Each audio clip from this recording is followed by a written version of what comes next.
ಧರ್ಮಸ್ಥಳದಲ್ಲಿ ಅಸ್ಥಿ ಉತ್ಖನನ ಕಾರ್ಯ ಇವತ್ತು ಕೂಡ ಮುಂದುವರಿತಾ ಇದೆ 11ನೇ ಪಾಯಿಂಟಲ್ಲಿ. ಅದಕ್ಕೆ ಸಂಬಂಧಪಟ್ಟ ಕೆಲವು ಅಪ್ಡೇಟ್ಸ್ ಇದೆ, ನೋಡ್ತಾ ಹೋಗೋಣ.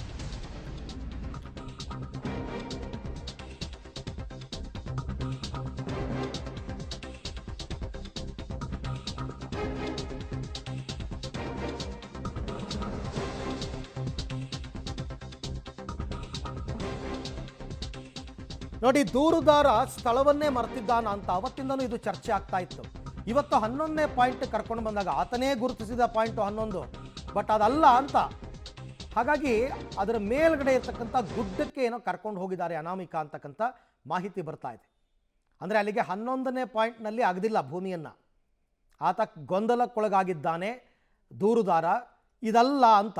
ಅವತ್ತು ಗುರುತಿಸಿದಾಗ ಇದು 11ನೇ ಪಾಯಿಂಟು, ಬಟ್ ಅದು ಇದಲ್ಲ ಅಂತಂದ್ಬಿಟ್ಟು ಮೇಲ್ಗಡೆ ಎಲ್ಲೋ ಗುಡ್ಡ ಭಾಗಕ್ಕೆ ಕರ್ಕೊಂಡು ಹೋಗಿದ್ದಾನೆ. ಈಗ ಅಲ್ಲಿ ಏನಾದರೂ ಆತ ಎಕ್ಸಾಕ್ಟ್ ಲೊಕೇಶನ್ ಐಡೆಂಟಿಫೈ ಮಾಡಿದ್ರೆ ಅಲ್ಲಿ ಉತ್ಖನನ ಕಾರ್ಯವನ್ನು ಮಾಡ್ತಾರೆ. ಈ ಬಗ್ಗೆ ಮತ್ತಷ್ಟು ಮಾಹಿತಿ ನನ್ನ ಕೊಲೀಗ್ ಸುಖಪಾಲ್ ಅವರಿಂದ ಪಡ್ಕೊಳ್ಳೋಣ. ಸುಖಪಾಲ್, ಅವತ್ತ ದೂರುದಾರ ಬಂದು ತಾನೇ ಗುರುತಿಸಿದ 11ನೇ ಪಾಯಿಂಟನ್ನು ಈಗ ಅದಲ್ಲ ಬೇರೆ ಕಡೆಗೆ ಹೋಗೋಣ ಅಂತ ಇದ್ದಾನೆ ಅಂತಂದರೆ ಆತನಿಗೆ ಗೊಂದಲಗಳಾಗ್ತಾ ಇದೆಯಾ ಅಥವಾ ಸ್ಥಳವನ್ನು ಮರೆತಿದ್ದಾನ ಅಂತ?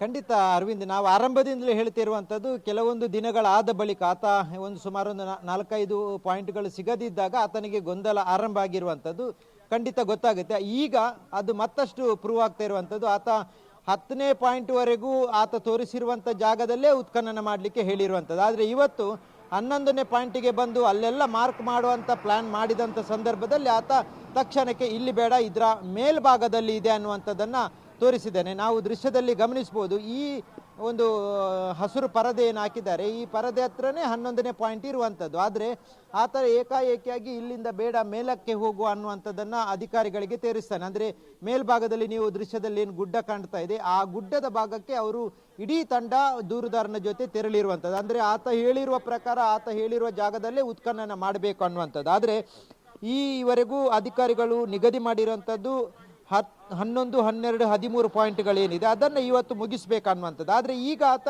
ಇನ್ನೊಂದು ಪಾಯಿಂಟನ್ನು ಎಕ್ಸ್ಟ್ರಾ ತೋರಿಸಿರುವಂಥದ್ದು. ಆದರೆ ಆತ ತೋರಿಸಿರುವಂಥ ಇಷ್ಟು ಪಾಯಿಂಟ್ಗಳಲ್ಲಿ ಇಲ್ಲದಿರುವಂಥ ಜಾಗವನ್ನು ಇವತ್ತು ತೋರಿಸ್ತೇನೆ ಅಂತ ಅನ್ನುವಂಥದ್ದನ್ನು ಆತ ಹೇಳಿಕೊಂಡು ದಟ್ಟವಾದ ಅರಣ್ಯದ ಮಧ್ಯಭಾಗಕ್ಕೆ ಹೋಗಿದ್ದಾರೆ. ಹಾಗಾಗಿ ಯಾವುದೇ ನಿಮಗೆ ದೃಶ್ಯದಲ್ಲಿ ಗಮನಿಸಲಿಕ್ಕೆ ಆಗೋದಿಲ್ಲ ಅವರು ಎಲ್ಲಿದ್ದಾರೆ ಅನ್ನುವಂಥದ್ದು.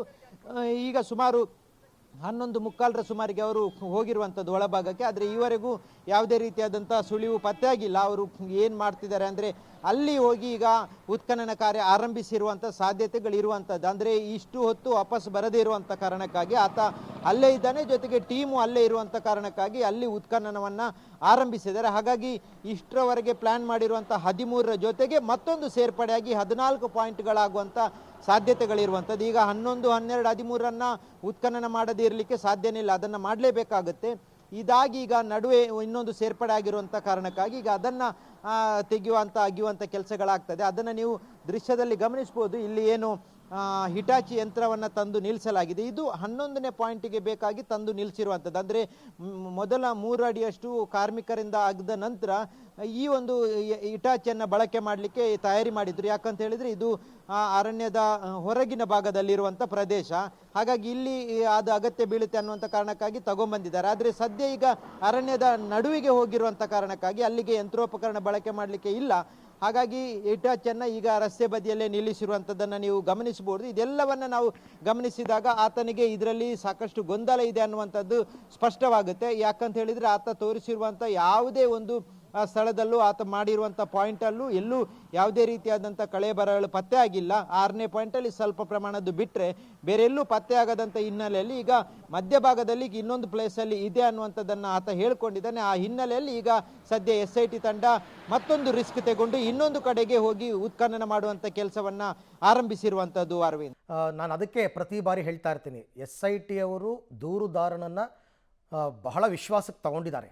ಆತ ಹೇಳ್ದಂಗೆಲ್ಲ ಕೇಳ್ತಾ ಇದ್ದಾರೆ. ಈಗ ಬೇರೆ ಪ್ಲೇಸಿಗೆ ಹೋಗಿರೋದ್ರಿಂದ ಆಯಿತು ನಡಿಯಪ್ಪ ಅಲ್ಲುವೆ ಅಗಿಯೋಣ ಅಂತ ಹೋಗಿದ್ದಾರೆ. ನೋಡೋಣ ಏನಾಗುತ್ತೆ ಅಂತ.